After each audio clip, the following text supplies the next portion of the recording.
Hello ಮಹನೀಯರೇ, ವ್ಯಾಪಾರಿಗಳು ಮತ್ತು ಹೂಡಿಕೆದಾರರು.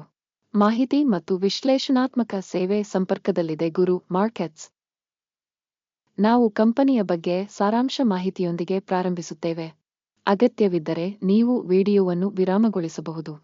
ಅಧ್ಯಯನದ ಅಡಿಯಲ್ಲಿ ನಿಗಮದ ಎಲ್ಲಾ ಸೂಚಕಗಳನ್ನು ನೀವು ವಿವರವಾಗಿ ನೋಡಬಹುದು.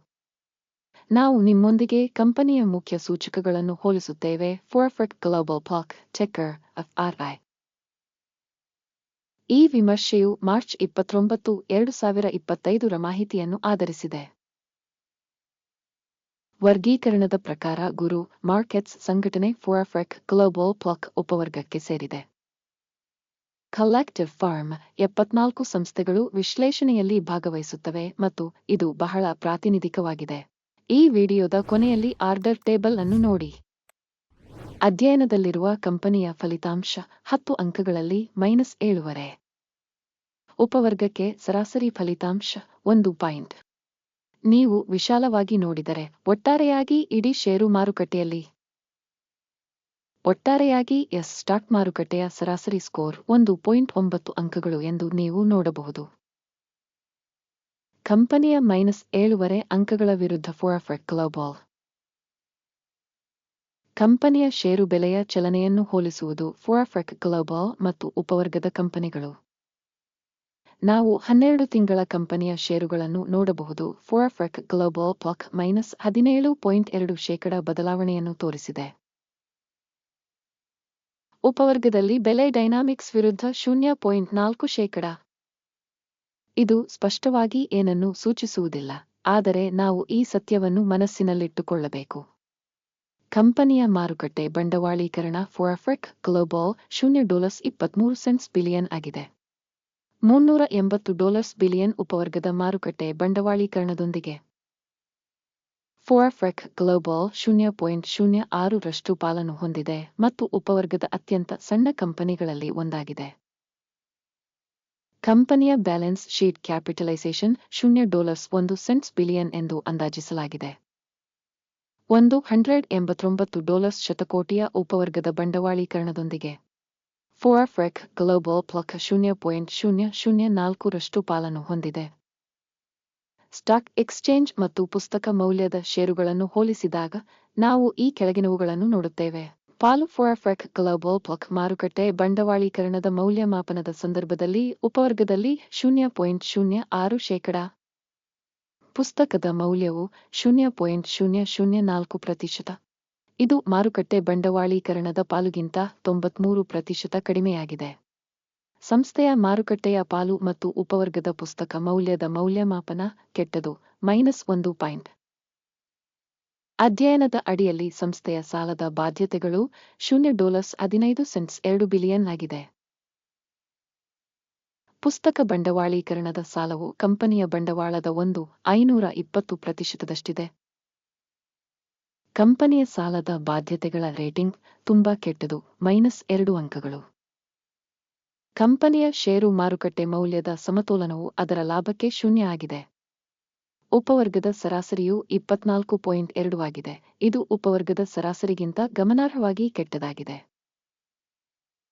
ಉಪವರ್ಗದಲ್ಲಿನ ಸಂಸ್ಥೆಗಳಿಗೆ ಹೋಲಿಸಿದರೆ ಕಂಪನಿಯ ಮಾರುಕಟ್ಟೆ ಮೌಲ್ಯವನ್ನು ಅದರ ಲಾಭಕ್ಕೆ ಮೌಲ್ಯಮಾಪನ ಮಾಡುವುದು ತುಂಬಾ ಕೆಟ್ಟದು, -2 ಅಂಕಗಳು.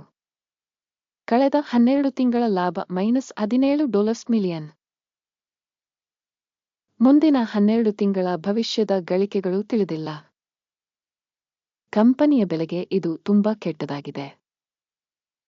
ಉಪವರ್ಗಕ್ಕೆ ಹೋಲಿಸಿದರೆ ನಿರೀಕ್ಷಿತ ಭವಿಷ್ಯದ ಲಾಭದ ಮೌಲ್ಯಮಾಪನ ಕೆಟ್ಟ, -1 ಪಾಯಿಂಟ್. ಕಂಪನಿಯ ಆದಾಯದ ಅನುಪಾತವು 0.7 ಆಗಿದೆ. 0.8 ರ ಉಪವರ್ಗದ ಸರಾಸರಿಯು ಉಪವರ್ಗದ ಸರಾಸರಿಗಿಂತ 13% ಕಡಿಮೆಯಾಗಿದೆ. ಉಪವರ್ಗದಲ್ಲಿನ ಕಂಪನಿಗಳ ಸೂಚಕಗಳಿಗೆ ಹೋಲಿಸಿದರೆ ಅದರ ಆದಾಯಕ್ಕೆ ಮಾರುಕಟ್ಟೆ ಮೌಲ್ಯದ ಸೂಚಕದ ಮೌಲ್ಯಮಾಪನ ಒಳ್ಳೆಯದು, 0.5 ಅಂಕಗಳು. ಕಳೆದ 12 ತಿಂಗಳ ಆದಾಯ $330 ಮಿಲಿಯನ್. ಮುಂದಿನ 12 ತಿಂಗಳುಗಳ ಯೋಜಿತ ಆದಾಯ ತಿಳಿದಿಲ್ಲ. ಮತ್ತು ಇದು ಕಂಪನಿಯ ಭವಿಷ್ಯಕ್ಕೆ ತುಂಬಾ ಋಣಾತ್ಮಕವಾಗಿದೆ. ಉಪವರ್ಗದಲ್ಲಿನ ಕಂಪನಿಗಳ ಸೂಚಕಗಳಿಗೆ ಹೋಲಿಸಿದರೆ ಭವಿಷ್ಯದ ಮಾರಾಟದ ಪ್ರಮಾಣಗಳ ಮೌಲ್ಯಮಾಪನ ಕೆಟ್ಟದು -1 ಪಾಯಿಂಟ್. ಅಂಚು -5.2%. ಉಪವರ್ಗದಲ್ಲಿ ಸರಾಸರಿ 3.4%. ಉಪವರ್ಗದ ಸರಾಸರಿ ಮತ್ತು ಕಂಪನಿಯ ಕಾರ್ಯಕ್ಷಮತೆಯ ನಡುವಿನ ವ್ಯತ್ಯಾಸವು 8.6%. ಉಪವರ್ಗದಲ್ಲಿನ ಕಂಪನಿಗಳ ಸೂಚಕಗಳಿಗೆ ಹೋಲಿಸಿದರೆ ಮಾರಾಟದ ಲಾಭದಾಯಕತೆಯ ಮೌಲ್ಯಮಾಪನ ಸಹನೀಯ -0.5 ಅಂಕಗಳು. ಉಪವರ್ಗದಲ್ಲಿನ ಉದ್ಯೋಗಿಗಳ ಸಂಖ್ಯೆಯ ಪ್ರಕಾರ ಕಂಪನಿಯ ಪಾಲು 0.1%. ಇದು ಮಾರುಕಟ್ಟೆ ಬಂಡವಾಳೀಕರಣದ ಪಾಲುಗಿಂತ 67% ಹೆಚ್ಚು. ಮತ್ತು ಇದು ಕಂಪನಿಯ ಷೇರು ಬೆಲೆಯಲ್ಲಿನ ಅಸಮತೋಲನವನ್ನು ಪ್ರತಿಬಿಂಬಿಸುತ್ತದೆ. ಫಾರ್ಫರ್ಕ್ ಗ್ಲೋಬಲ್ ಪ್ಲಾಕ್ ಬದಲಿಗೆ ಕಡಿಮೆ ಅಂದಾಜು ಕಡೆಗೆ. ಕಂಪನಿಯ ಉದ್ಯೋಗಿಗೆ ಬಂಡವಾಳದ ಮೊತ್ತವು $383,000. ಆದರೆ ಉಪವರ್ಗಕ್ಕೆ $634,000.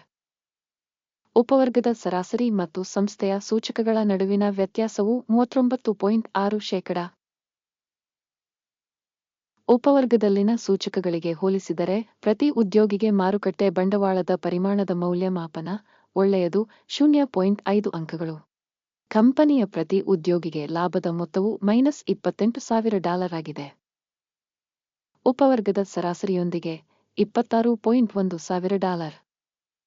ಮತ್ತು ಉಪವರ್ಗದಲ್ಲಿ ಸರಾಸರಿ ಮತ್ತು ಕಂಪನಿಯ ಸೂಚಕಗಳ ನಡುವಿನ ವ್ಯತ್ಯಾಸವು 7%.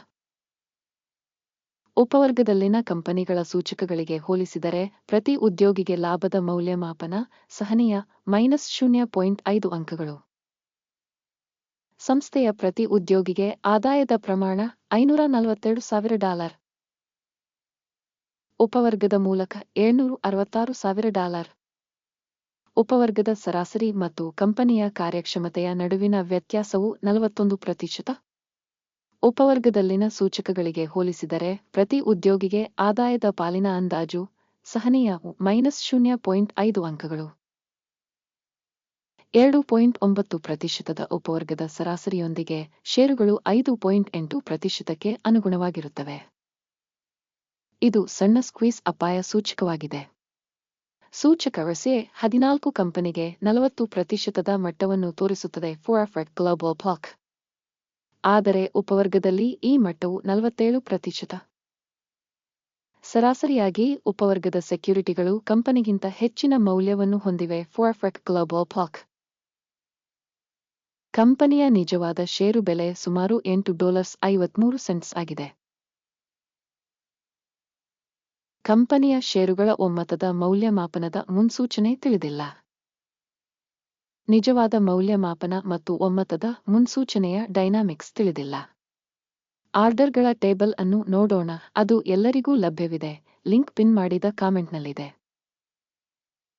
ಆರ್ಡರ್ ಟೇಬಲ್ ಸ್ಟಾಕ್ ಮೌಲ್ಯಮಾಪನ ಮಾಹಿತಿ ಮತ್ತು ಉಲ್ಲೇಖ ವ್ಯವಸ್ಥೆಯಿಂದ ನಿರ್ದಿಷ್ಟ ಋತುವಿನಲ್ಲಿ ಸಾರ್ವಜನಿಕವಾಗಿ ಮಾಡಿದ ಎಲ್ಲಾ ನಿರ್ಧಾರಗಳನ್ನು ಸಂಪೂರ್ಣವಾಗಿ ಒಳಗೊಂಡಿದೆ. ಗುರು ಮಾರ್ಕೆಟ್ಸ್ ಆರ್ಡರ್ ಟೇಬಲ್ಗೆ ಪ್ರವೇಶ ಉಚಿತ ಮತ್ತು ಮುಕ್ತವಾಗಿದೆ. ಪಿನ್ ಮಾಡಿದ ಕಾಮೆಂಟ್ನಲ್ಲಿ ಲಿಂಕ್. ಸೆಕ್ಯುರಿಟೀಸ್ ಮೌಲ್ಯಮಾಪನದ ಪರಿಣಾಮವಾಗಿ ಫಾರ್ಫರ್ಕ್ ಗ್ಲೋಬಲ್ ಪ್ಲಾಕ್ ಮೌಲ್ಯಮಾಪನ ಮಾಹಿತಿ ವ್ಯವಸ್ಥೆ ಗುರು ಮಾರ್ಕೆಟ್ಸ್ ಕೆಳಗಿನ ನಿರ್ಧಾರವನ್ನು ಮಾಡಲಾಗಿದೆ. $8.54 ಬೆಲೆಯಲ್ಲಿ ಕುಸಿತಕ್ಕೆ ವ್ಯಾಪಾರವನ್ನು ತೆರೆಯಿರಿ. ಕಂಪನಿಯು ತುಲನಾತ್ಮಕವಾಗಿ ಕಡಿಮೆ ರೇಟಿಂಗ್ ಹೊಂದಿರುವ ಕಾರಣ ಒಪ್ಪಂದವನ್ನು ತೆರೆಯಲಾಗಿದೆ. ಕಂಪನಿಯ ಮೌಲ್ಯಮಾಪನವನ್ನು ಮೌಲ್ಯಮಾಪನ ಮಾನದಂಡಗಳ ಆಧಾರದ ಮೇಲೆ ಮಾಡಲಾಗಿದೆ. ಅಕಿಮ್ನ ಸೂಚ್ಯಂಕ ಲಾಭವನ್ನು 7.88ಕ್ಕೆ ನಿಗದಿಪಡಿಸಲಾಗಿದೆ. ಸ್ಟಾಪ್ ನಷ್ಟವನ್ನು 9.2ಕ್ಕೆ ನಿಗದಿಪಡಿಸಲಾಗಿದೆ. ಲಾಭ ಅಥವಾ ಸ್ಟಾಪ್ ನಷ್ಟದಿಂದ ಆದೇಶವನ್ನು ಮುಚ್ಚದಿದ್ದಲ್ಲಿ. ನಂತರ ಏಪ್ರಿಲ್ 28, 2025 ರಂದು ವ್ಯಾಪಾರ ಅಧಿವೇಶನದ ಫಲಿತಾಂಶಗಳ ಆಧಾರದ ಮೇಲೆ ಆದೇಶವನ್ನು ಸ್ವತಂತ್ರವಾಗಿ ನಿಗದಿಪಡಿಸಲಾಗಿದೆ. ಅಥವಾ ಈ ದಿನಾಂಕದ ಹಿಂದಿನ ಕೊನೆಯ ವಹಿವಾಟಿನ ದಿನದಂದು. ಟಿಕ್ಕರ್ BGE ಮುಖ್ಯ ಖರೀದಿ ಆದೇಶವಾಗಿರುತ್ತದೆ. ಮುಖ್ಯ ಒಪ್ಪಂದದ ವಿಡಿಯೋವನ್ನು ಈಗಾಗಲೇ ಚಾನೆಲ್ನಲ್ಲಿ ಪ್ರಕಟಿಸಲಾಗಿದೆ. ಆದೇಶಗಳಲ್ಲಿ ಒಂದನ್ನು ಮುಚ್ಚುವಾಗ ಮೂಲಭೂತ ಅಥವಾ ಸಮತೋಲನ. ಎರಡನೇ ಆದೇಶವನ್ನು ಪ್ರಸ್ತುತ ಮಟ್ಟದಲ್ಲಿ ಮುಚ್ಚಲಾಗಿದೆ. ಈ ವಿಡಿಯೋವನ್ನು ವೀಕ್ಷಿಸಿದ್ದಕ್ಕಾಗಿ ಮತ್ತು ಮಾಹಿತಿ ಮತ್ತು ಉಲ್ಲೇಖ ವ್ಯವಸ್ಥೆಯನ್ನು ಬಳಸಿದ್ದಕ್ಕಾಗಿ ಎಲ್ಲರಿಗೂ ತುಂಬಾ ಧನ್ಯವಾದಗಳು. ಗುರು ಮಾರ್ಕೆಟ್ಸ್